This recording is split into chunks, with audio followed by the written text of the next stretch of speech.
ఎవరు ఐక్యంగా ఉన్న మన మధ్య చిచ్చు పెట్ట చూస్తుంది, ఎవరు శాంతియుత గడ్డ పైన మారణ హోమం చేస్తుంది.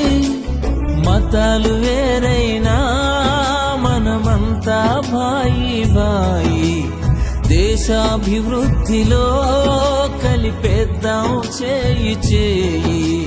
మతాలు వేరైనా మనమంతా భాయి భాయి, దేశాభివృద్ధిలో కలిపేద్దాం చేయి చేయి. జీవిద్దాం జీవించనిద్దాం, ఇది భారతీయ విధానం. ప్రేమిద్దాం సహనం వహిద్దాం, ఇది మా క్రైస్తవ నినాదం.